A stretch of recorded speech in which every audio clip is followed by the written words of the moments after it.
बाई ग, ऊन वारा कितीही असू दे, पण दर रविवारी माझी गुणाची सुनबाई मला भेटायला येते म्हणजे येते.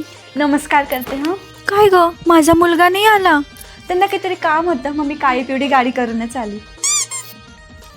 हॅलो पप्पा, 10,000 रुपये लगेच टाका. मला ना आईंना खारी खोबऱ्याचे लाडू बनवून द्यायचे, लवकर टाका.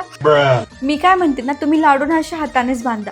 म्हणजे तुम्ही असं असं बांधाल ना तर तुमच्या हाताच्या नसा ना मोकळ्या मोकळ्या होऊन जातील. आई, एवढे सगळे भांडे ना तुम्हीच घसा. मी घसले असते, मला काही प्रॉब्लेम नाही, पण तुमचं शरीर आहे ना मस्त स्वस्थ राहील. आई, मला केसांना तेल लावून देता का? म्हणजे तुम्ही जेव्हा माझ्या हेअरची अशी मालिश कराल ना तर तुमचा अर्थरायटिसचा जो प्रॉब्लेम आहे ना तो सगळा निघून जाईल. हे सर्व जाळं आहे ना तुम्हीच काढा. म्हणजे कसं आहे ना, ते मकडीच्या जाळाची जी पावडर अशी अशी पडेल ना ती चेहऱ्यावर येईल. म्हणजे तुम्हाला कॉम्पॅक्ट पावडर लावायची गरजच नाही आणि तुमचा चेहरा पण खूप शाईन करेल. आई, हे बघा, अशी अशी फरची ना तुम्ही हाताने पुसा.